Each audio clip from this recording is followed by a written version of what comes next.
Hello hello friends. आज कहानी part one में हमारा एक 4 साल के बच्चे का स्टोरी है जिसे पढ़ के मेरा दिल बहुत ही भावुक हो गया। ये 4 साल का जो बच्चा है, ये अपने माँ बाप का लाडला बच्चा है।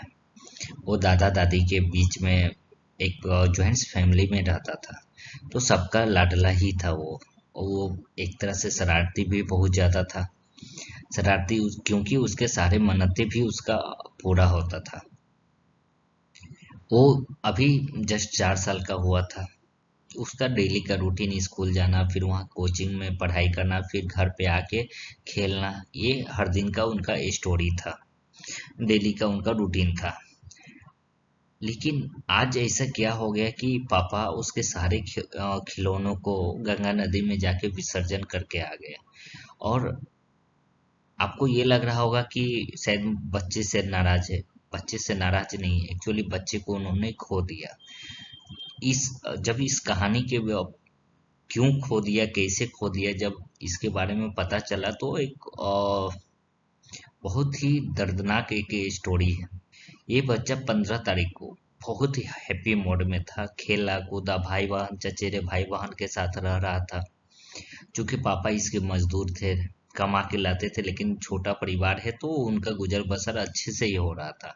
बच्चा मीठा खाने का बहुत ही शौकीन है। जब भी पापा उसके घर से जा रहे हैं तो पापा को बोलता है कि मीठा लेते आइएगा, और पापा डेली लाके भी देता है। बच्चा भी हैप्पी मोड में है। 15 तारीख को ही वो अपने छोटे भाई के साथ खेला है, कूदा है, और रात में जल्दी सो गया। रात में नींद रात में लाइन कटने के कारण जो मम्मी पापा है वो छत पे अपना जाके बच्चे के साथ सो गए। ये 15 तारीख को इसको उठने का हिम्मत नहीं था, नींद बहुत ज्यादा आ रहा था, ये ऐसे ही सोया ही रह गया उस गर्मी में भी।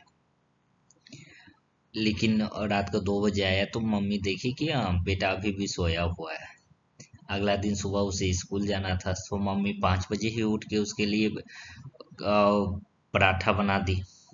पराठा बनाने के बाद वो बच्चा को उठाने गई, लेकिन बच्चे तो कहाँ उठने वाले हैं सुबह सुबह। तो दादी उसको बहुत ही प्यार से उठाई है। दादी नींद में ही उसको उठा के जाके नहा सुना के लाती है। और जब वो उसको थोड़ा सा होश आया है तो वो बच्चा जस्ट जाके सिर्फ अपनी मम्मी से बोला, मम्मी मेरे लिए खाना में क्या बनाई हो। मम्मी बोली कि पराठा। नहीं मम्मी, मुझे पराठा नहीं खाना है, मुझे पास्ता चाहिए। मम्मी बोली ठीक है, कोई बात नहीं बेटा, कल बना दूंगे। जब मम्मी उसका बाल सही कर रही है तो वो अपने मम्मी के हाथ में देख रहा है कि मम्मी के हाथ में जला हुआ है। मम्मी से पूछा, मम्मी ये कैसे हो गया।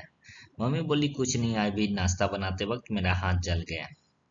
डेली मम्मी उसको कुछ रुपया देती थी बिस्कुट खरीद के खा लेने के लिए। आज वो मम्मी को मना कर दिया कि नहीं मम्मी, ऐसा करो तुम दवा लगा लेना, आज मुझे रुपये नहीं चाहिए। वो तैयार होने के बाद जस्ट बस जाने का वो इंतजार करने लगा। वो जब इंतजार थोड़ा लंबा हो गया तो वो अपना वहीं पे खेलने लगा। अचानक से दादी का आवाज आया, आ जाओ बेटा आ जाओ, बस आ गया। बस में बच्चे बाकी बच्चों की तरह वो गया, और उसके बाद वो स्कूल चला गया। शाम में उसको 4 बजे आना था, लेकिन वो 4 बजे नहीं पहुंचा। मम्मी थोड़ा चिंतित हो गया, पापा को भी कॉल लगाई, लेकिन वो बोले कि ठीक है थोड़ा लेट से आ जाएगा। अचानक से 5 बजे कॉल आया कि आपका बच्चा स्कूल में नहीं मिल रहा है।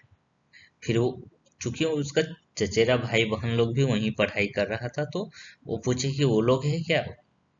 तो सभी है, लेकिन आपका बच्चा नहीं है, आप क्या आ सकते हैं स्कूल। मम्मी हड़बड़ा के तुरंत स्कूल पहुंची, सिर्फ अपना दादी को ये बात बताई, और जाते जाते अपने पति को भी, मतलब पापा को भी इन्फॉर्म कर दी। पापा भी वहां चूंकि मजदूरी कर रहे हैं, थोड़ा दूरी पे हैं, तो उनको आने में लेट हो जाएगा। जब वहां पे गई तो वहां पे प्रिंसिपल के पास बहुत रोने लगी, और कैसे भी अब उसका बच्चा हमको लौटा दो, ये करके वो रोने लगी। पापा जब आए तो उनके कहने से चारों तरफ खोजबीन हुआ, लेकिन देर रात कोई भी जब नहीं पता चल पाया तो पापा ने जाके पुलिस के पास कंप्लेन किया। पुलिस ने कंप्लेन करने से मना कर दिया, लेकिन जब प्रिंसिपल का कॉल गया तो तुरंत पुलिस हरकत में आई, और उसके बाद वहां आके सीसीटीवी कैमरा चेक किया। जिसमें बच्चा जाता था, पढ़ाई करता था, वो सीसीटीवी कैमरा का वीडियो नहीं दिखाया गया, बाकी सारा को दिखाया गया।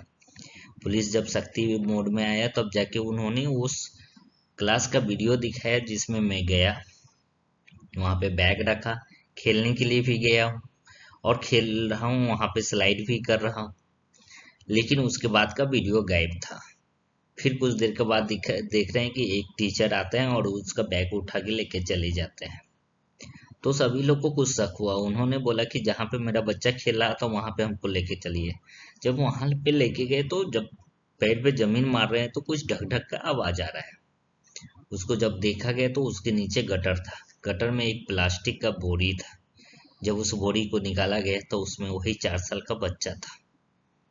जब पुलिस की सख्ती की गई ना, तो जब तब जाके उस स्कूल की प्रिंसिपल ये बोलती है कि खेलते वक्त वो बच्चा चोटिल हो गया, उसके सर से बहुत ज्यादा खून गिर चुका था, बचने का कोई चांस नहीं था। उस प्लास्टिक का वो लोग बदनामी और डर के कारण ऐसा उस बच्चे को उस बैग में रख के अंदर डाल दिया था। मम्मी उस बच्चे को गोदी लेके फिर भी कहाँ मानने वाली थी, मम्मी तो मम्मी होती है। अस्पताल लेके गई लेकिन वहां तो बच्चा पहले से ही मरा पड़ा था। अब इस स्टोरी में सबसे जो दर्दनाक है कि वो 4 साल का बच्चा जो कल फिर स्कूल आना चाह रहा था, जो आज घर जाके खेलना चाह रहा था, जिस बच्चे को अभी तक नहीं पता है कि अब वो कुछ समय के बाद वो मर जाएगा, वो बच्चा, उसका क्या कसूर था इस कहानी में? क्या इसमें किसी तरीका का रिवेंज लिया गया है स्कूल के द्वारा? बाद में जब पुलिस पता करता है तो पता चलता है कि फीस नहीं जमा किया गया था पेरेंट्स के द्वारा। क्या इस चीज का रिवेंज लिया गया था? कारण जो भी हो, लेकिन उस बच्चे का जिंदगी तो चला गया। अभी हम पेरेंट्स जो भी है, वो उनका हमेशा सपना होता है कि अपने बच्चे को बड़े से बड़े स्कूल में पढ़ाया जाए, थोड़ा उन्हें कष्ट करना पड़े लेकिन बड़े से बड़े स्कूल में पढ़ाया जाए। लेकिन वो एक चीज उनको एक चीज ध्यान रखना चाहिए कि उनको अपने बच्चों को प्रॉपर ख्याल रखना चाहिए। बच्चे अगर किसी चीज का कंप्लेन कर रहे हैं तो उनको सुनना चाहिए कि बच्चे को क्या प्रॉब्लम हो रहा है। नहीं नहीं तो इस टाइप का घटना घटते ही रहेगा। हम लोग अक्सर अनसुना कर देते हैं अपने छोटे बच्चे को, लेकिन छोटे बच्चे कभी भी झूठ नहीं बोलते हैं।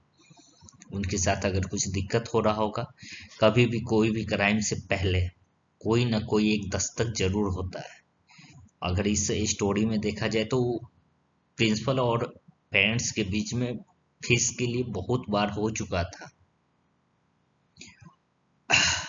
तो हमारा इस स्टोरी में बस इतना ही है कि अगर अच्छा लगे तो लाइक एंड सब्सक्राइब कर दीजिएगा। इस कहानी को डालने का जस्ट पढ़ते पढ़ते इस कहानी को मेरा भी बहुत ही दिल छू गया था, सो दैट ये वीडियो बनाया था ताकि आप लोग भी, जो भी है आपके बच्चे हैं, तो बच्चे के बातों को सुना कीजिए, बच्चे की बातों को इग्नोर मत कीजिए। ये बच्चे दिल के से बहुत ही भोले भाले होते हैं, भले शैतानी करते हैं। और जो भी आदमी अगर ऐसा जो प्लान करते हैं कि बच्चे को मार दो, डाई कर दो, आप इंसान नहीं हो सकते हैं उस टाइप के आदमी, वो सिर्फ शैतान हो सकते हैं। Thank you.